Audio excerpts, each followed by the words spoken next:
एक ड्रैगन एक राज्य के राजकुमारी पे हमला कर देता है, जिसे रोकने के लिए 7 राजकुमारों का एक समूह आता है। वो सब मिलकर बड़ी बहादुरी से उस ड्रैगन को हरा देते हैं और उस राजकुमारी की जान बचा लेते हैं। मगर जब वो राजकुमारी के पास जाते हैं तो वो देखते हैं कि वो कोई राजकुमारी नहीं है बल्कि एक चुड़ैल है। चुड़ैल को देखकर वो सब उस पे हमला कर देते हैं, लेकिन वो कोई चुड़ैल नहीं होती है बल्कि एक परी होती है, जो 7 राजकुमारों को सबक सिखाने के लिए एक श्राप देती है कि जब तक दुनिया की सबसे खूबसूरत लड़की उन्हें किस नहीं करेगी वो सब बदसूरत बौने बनकर रहेंगे। दूसरी तरफ रेजिना नाम की खतरनाक चुड़ैल एक जादुई पेड़ के पास जाती है, जिसपे रोशनी पड़ने से उस पेड़ का फल एक जादुई सैंडल में बदल जाता है, जिसे पहनने के बाद रेजिना एक खूबसूरत औरत में बदलने लगती है। लेकिन उस सैंडल का जादू चुड़ैल पर ज्यादा देर तक काम नहीं करता है और वो वापस से अपने असली रूप में आ जाती है। जिसके बाद रात होते ही एक मोटी लड़की चुपके से महल में घुस जाती है, जो असल में एक राजकुमारी होती है और ये उसी का महल होता है। लेकिन चुड़ैल ने राजकुमारी के पिता को मार दिया है और अब वो राजकुमारी को मारना चाहती है। और तभी राजकुमारी उस जादुई पेड़ से उन जादुई सैंडल को लेकर पहन लेती है, जिससे वो एक मोटी लड़की से एक खूबसूरत लड़की में बदल जाती है। लेकिन तभी वहाँ पर चुड़ैल आ जाती है और उस जादुई सैंडल के लिए उस पर हमला करने लगती है, लेकिन राजकुमारी बच जाती है। इसके बाद राजकुमारी एक जादुई झाड़ू पर बैठकर जैसे तैसे अपनी जान बचाकर वहाँ से भाग निकलती है। राजकुमारी के जाते ही जादुई पेड़ की सारी पत्तियां झड़ जाती है, जिससे चुड़ैल गुस्सा होकर एक जादुई आईने के पास जाती है और जादुई आईने से राजकुमारी का पता पूछती है, लेकिन आईने का नेटवर्क बहुत स्लो होता है और वो राजकुमारी के बारे में कुछ भी नहीं बता पाता। दूसरी तरफ सातों बोने जब अपने घर पहुंचते हैं तो उन्हें एक जादुई झाड़ू पेड़ में फंसी दिखाई देती है, जिससे उन्हें लगता है कि कोई खतरनाक चुड़ैल उनके घर में घुस आई है, जिसे मारने के लिए सातों बोने उस पे हमला कर देते हैं। लेकिन राजकुमारी को देखते ही सभी बोने उसकी खूबसूरती पे फिदा हो जाते हैं, लेकिन एक बोना राजकुमारी को चुड़ैल समझकर पीछे से एक तवा जड़ देता है, जिससे राजकुमारी बेहोश हो जाती है। राजकुमारी की जब आंख खुलती है तो वो सातों बोनों को अपने सामने पाती है, लेकिन तभी राजकुमारी की नजर एक शीशे पर पड़ती है, जिसमें वो खुद को इतनी खूबसूरत देखकर हैरान हो जाती है। दूसरी तरफ चुड़ैल एक राजकुमार के पास जाती है और उससे कहती है कि अगर तुम्हें दुनिया की सबसे खूबसूरत लड़की से मिलना है तो इसे ढूंढकर मेरे पास लेकर आओ। चुड़ैल की बात मानकर वो राजकुमार उस लड़की को ढूंढने के लिए मान जाता है और यहाँ राजकुमारी अब उन बोनों के घर में ही रहने लगती है। मगर रात होते ही राजकुमारी को जंगल में से अपने पिता की आवाज आती है और वो उस आवाज का पीछा करने लगती है, लेकिन वो उसके पिता नहीं बल्कि चुड़ैल का भेजा हुआ एक राक्षस होता है और वो राजकुमारी पर हमला करने ही वाला होता है कि एक बोना आकर उसे बचा लेता है। जिसके बाद बोना राजकुमारी से आगे जाने को बोलता है और खुद रुककर उस राक्षस का सामना करता है, लेकिन वो राक्षस तो एक ही बार में बोने की चटनी बना देता है और राजकुमारी के पीछे चला जाता है। वो राजकुमारी को कुछ करता कि इससे पहले ही एक और बोना आकर उस राक्षस पर हमला कर देता है और उसे मार गिराता है,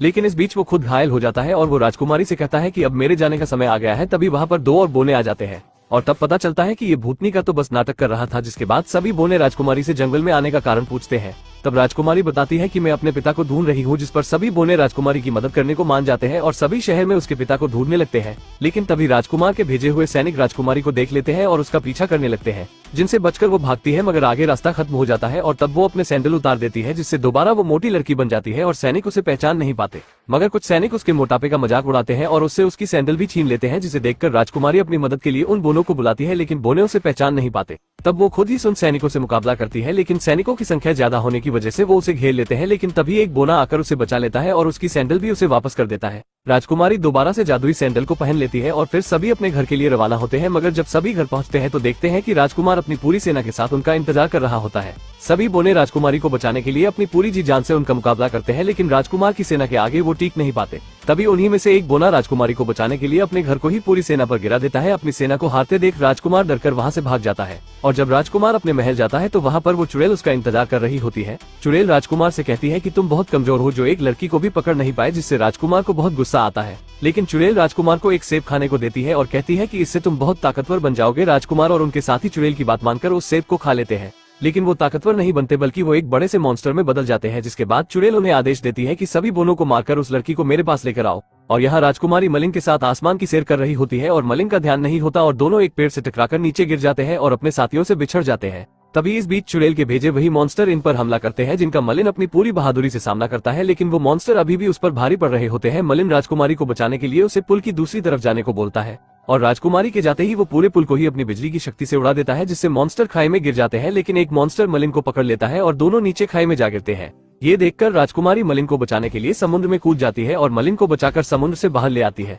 लेकिन इसी बीच उसकी जादुई सैंडल निकल जाती है और उसका असली चेहरा मलिन के सामने आ जाता है। जिसके बाद राजकुमारी मलिन को अपनी पूरी कहानी बता देती है कि कैसे उसे ये जादुई सैंडल मिल गए, जिनसे वो खूबसूरत बन गई। लेकिन मलिन उससे बात नहीं करता और वहाँ से चला जाता है, जिससे राजकुमारी को लगता है कि वो मुझसे नहीं बल्कि उस सुंदर लड़की से प्यार करता है। इसलिए राजकुमारी दोबारा से उन्हीं जूतों को पहन लेती है। तभी मलिन उसके पास आता है और उसे खाने के लिए एक सेब देता है। राजकुमारी इस सेब को खाती कि उससे पहले ही असली मलिन वहाँ आ जाता है।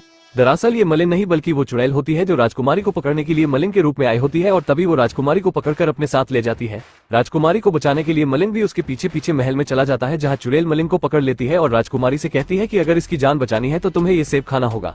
राजकुमारी उसकी बात मान लेती है और वो सेब खा लेती है, जिससे राजकुमारी का शरीर बदलने लगता है। मलिन जादुई आईने से पूछता है कि राजकुमारी के साथ क्या होगा, तो आईना उसे बताता है कि उसका शरीर धीरे धीरे जादुई पेड़ में बदलता जाएगा और अगर सुबह होने से पहले उसे बचाया नहीं गया तो वो पूरी तरह से एक पेड़ में बदल जाएगी, जिसे सुनकर मलिन को बहुत गुस्सा आता है और वो उस जादुई आईने का मुकाबला करता है। लेकिन आईना बहुत ताकतवर होता है जो उसे फिर से पकड़ लेता है। लेकिन तभी मलिन के सभी दोस्त उसकी मदद के लिए वहां आ जाते हैं और राजकुमारी तक पहुंचने के लिए उसके लिए रास्ता बनाते हैं। मलिन जैसे तैसे राजकुमारी के पास पहुंच जाता है और चुड़ैल को पकड़कर महल के नीचे कूद जाता है और अपनी पूरी ताकत से चुड़ैल पर हमला करता है, जिससे चुड़ैल मारी जाती है। चुड़ैल के मरते ही उसका जादू भी खत्म हो जाता है और सभी पहले जैसे ही हो जाते हैं और राजकुमारी भी ठीक हो जाती है। लेकिन इतने बड़े धमाके के बाद मलिन बच नहीं पाता, जिससे राजकुमारी को बहुत बुरा लगता है और वो मलिन को किस करती है। एक सच्चे प्यार की ताकत से मलिन का श्राप टूट जाता है और मलिन पहले की तरह अपने असली रूप में आ जाता है और इस मूवी की यहीं पर ही हैप्पी एंडिंग हो जाती है। दोस्तों, अगर वीडियो पसंद आई हो तो वीडियो को एक लाइक जरूर करें और भी ऐसी ही मजेदार वीडियो देखने के लिए चैनल को भी जरूर सब्सक्राइब करें। हम मिलेंगे आपसे बहुत जल्द ऐसी ही धमाकेदार वीडियो में, तब तक के लिए गुड बाय।